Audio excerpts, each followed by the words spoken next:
Hello, movie people. Welcome to a new episode of the CineGuy. I'm your host, Steven Angulo. Let's talk film. We are now living in the dawn of video game movies. Oh, these films. Boy, do we have a long history with them. As you may know, these type of films just don't really work out at all. It's not like there's not any material there. There's a lot of it.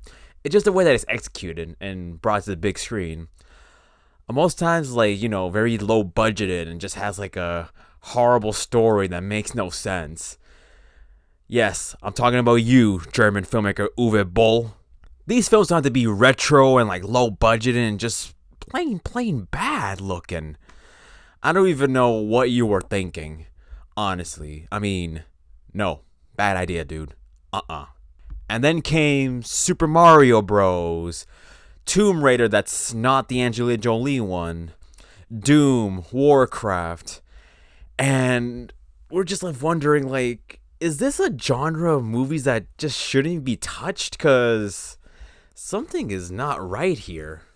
Until Detective Pikachu came into the picture, and suddenly video game movies just started redeeming themselves. They became more fun. There's a story there. It's something that fans loved. And we're beginning to think okay, maybe we're going the right direction here this time. And of course, that is the case with the new Sonic the Hedgehog movie. Now, I will admit I have not played these games as a kid. I was more of a Mario kind of person. But to everybody else who played the games, they want, this is what they want in Sonic. They want a hedgehog that goes fast, collects rings and all that stuff. The kind of like the games. And this one, well, they deliver a new story right there, and it's actually a lot of fun. This one is a fantasy comedy that mixes, humor and that good theme of friendship and, discovering, using your powers for good in such a fun little adventurous way that we just can't help but enjoy this movie. We were all surprised after that first trailer because what a riot. That nobody liked that little design. But the new one is so much more accurate and it's just a lot of fun, alright? You just learn to love Sonic in this one. So here we have a much better looking Sonic and a film that's fun for the whole family.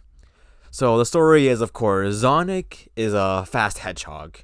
He has super speed, but the thing about it is that his powers, everybody wants them, alright? They want to get their hands on it. And so that's why he just cannot be around people, because no one can be trusted, especially with that gift that he has.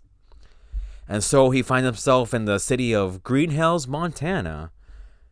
Kind of interesting for a Sonic movie in such a little town, but I was recently told that that location was actually a part of the game, so in a way it works. So yeah, Sonic has to stay in hiding in order to protect his own speed from those who want to take it from him. Ooh, it's a good thing Zoom doesn't exist in this universe. Ooh. Now the best part about Sonic is that he's truly got character, alright? He's lonely. He knows that he's destined to be by himself his entire life because of his power. And he doesn't like that. He's technically still a kid. He's probably in his teens, or maybe probably in his teens right now. And, he just wants company. He wants someone to be there. He spends the beginning of the film stalking the human character just so he can feel a sense of wanting right there. He has to accept the fact that he's destined to be alone forever, kind of like a wanted fugitive, or the trolls that, harass Billie Eilish over the Bond song that she wrote, which is beautiful, respect. And so he crosses paths with James Marsden's character, a sheriff in this little mountain town who really just wants more action in his life. He wants to move to San Francisco to be a real better cop.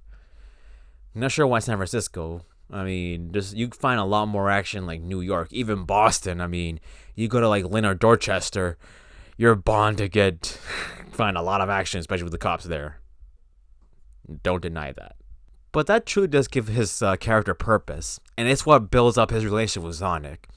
His whole life he's wanted to help somebody in need, and now he has Sonic. He has to help this creature he doesn't even know who he doesn't know, and help him find his place and protect him from those who want to hurt him. I mean, it would have been like practical and a cliche if his purpose along with his wife would have been like they couldn't have kids, and then next you know Sonic becomes their kid. But I've seen that happen so many times, especially in like CGI oriented films. I mean, look at Alvin and the Chipmunks. What made them special? They had a family. There we go. Glad I didn't go that route. But these two together form like this amazing dynamic duo. One gets annoyed by the other, but at the end they become the best of friends. And Jim Carrey as Dr. Robotnik, oh my gosh, this role will go down in the list of unforgettable Jim Carrey roles along with Ace Ventura and The Mask. He was just so much fun. He brought in the whole kookiness and, you know, he's just pure Jim Carrey goofiness into this character, and it just made him such a fun villain.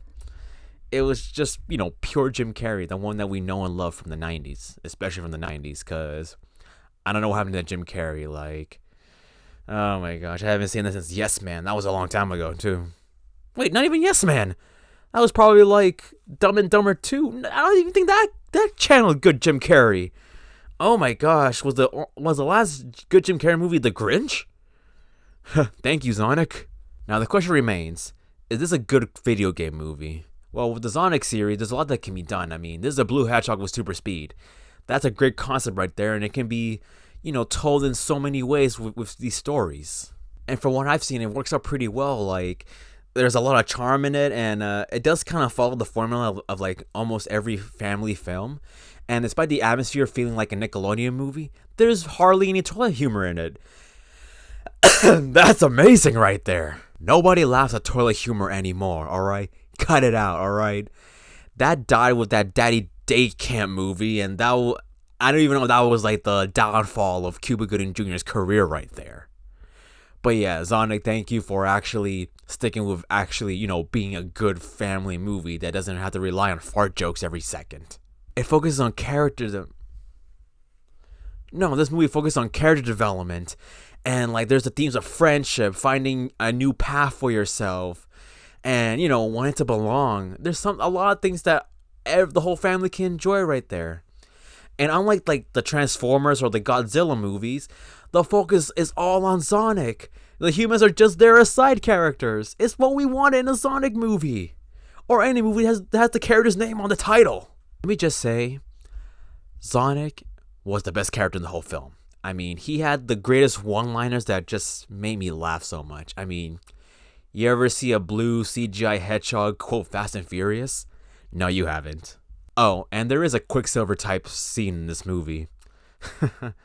Slow motion, and Sonic is just speeding up doing all these crazy things that happens in real time. That was a lot of fun. Overall, it's a fun little movie, alright? There's a lot of charm into it. Kids will enjoy it, parents will enjoy it, fans of Sonic will be entertained, and you know what? It is just it's just a fun film that everyone can watch and appreciate. So put on those running shoes and go fast to the nearest theater. That's why my rating is going to be 8.4 bucket lists out of 10 rings.